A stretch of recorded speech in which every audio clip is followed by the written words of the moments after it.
На пресс-конференции первым со статистическими данными выступил руководитель отдела процессуального контроля ведомства Максим Глинский. Он сообщил, что за первое полугодие 2016 года на территории республики зарегистрировано 5001 преступление и отметил их рост по сравнению с аналогичным периодом прошлого года. Рост составил на 41,15%. То есть, если в прошлом году было зарегистрировано 3543 преступления, то в нынешнем, за текущий год, период текущего года зарегистрировано уже 5000 преступлений.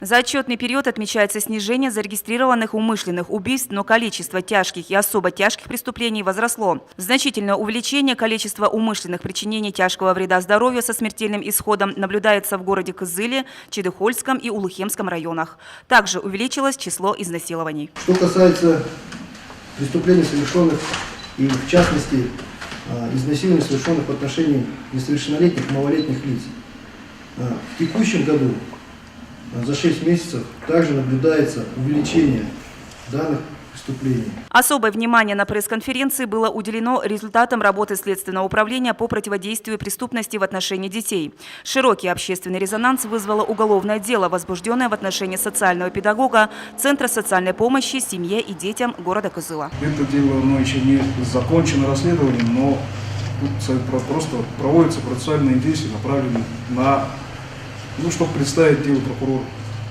То есть составляется заключение, и последующие конечные следственные действия проводятся. А в отношении именно должностных лиц, то есть в частности директора интерната, это дело уже закончено. Прокурор согласился с нашей позицией. Заключение по этому делу утверждено, и оно на данный момент рассматривается судом.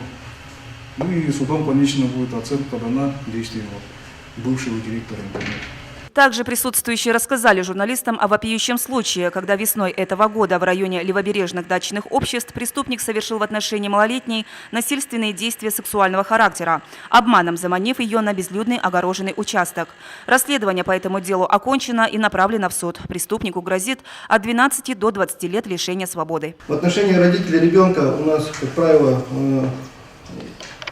процессуальная проверка проводится органам полиции, дознания. Это статья 156, ненадлежащее исполнение родителям своих обязанностей, родительских обязанностей. Обычно процессуальную проверку проводится орган дознания, и мы выделяем эти материалы в органы полиции. Журналисты не оставили в стороне и дело о найденном в мешке трупе новорожденного ребенка у реки Енисей. В настоящее время проводятся следственные действия, заброшенные списки. Проведена судебно-медицинская экспертиза, в результате которой причина смерти ребенка явилась закрытая черепно-мозговая травма. Ребенок родился здоровым, доношенным, что свидетельствует об умысле на убийство со стороны матери данного ребенка. Сотрудниками следственно-оперативной группы Следственного отдела по городу Кызыл МВД по городу Кызыл проводятся оперативно-розыскные мероприятия, следственные действия, то есть запрошены списки всех женщин, состоявших в женской консультации по беременности, а также кто должен был родить. Данные лица допрашиваются, у них изымаются сравнительные образцы. По образцам трупа ребенка проведена судебно-экономическая экспертиза, выявлен код ДНК по стороне учета федеральную базу. Всех женщин, которые в поле зрения попадают в профильных органов или следственной оперативной группы, то есть проверяется, направляется на экспертизу образцы. Думаю, что в скором времени мы все-таки раскроем данное преступление. В стадии расследования дело о смерти несовершеннолетнего спортсмена на турнире в городе Чадан, а также дело о без вести пропавшей 21 мая 2014 года 4-летней девочки Аиши Кулар из Шаганара. По данному уголовному делу проведен большой объем следственных, как процессуальных действий, назначена экспертиза. Проверено больше 1000 лиц.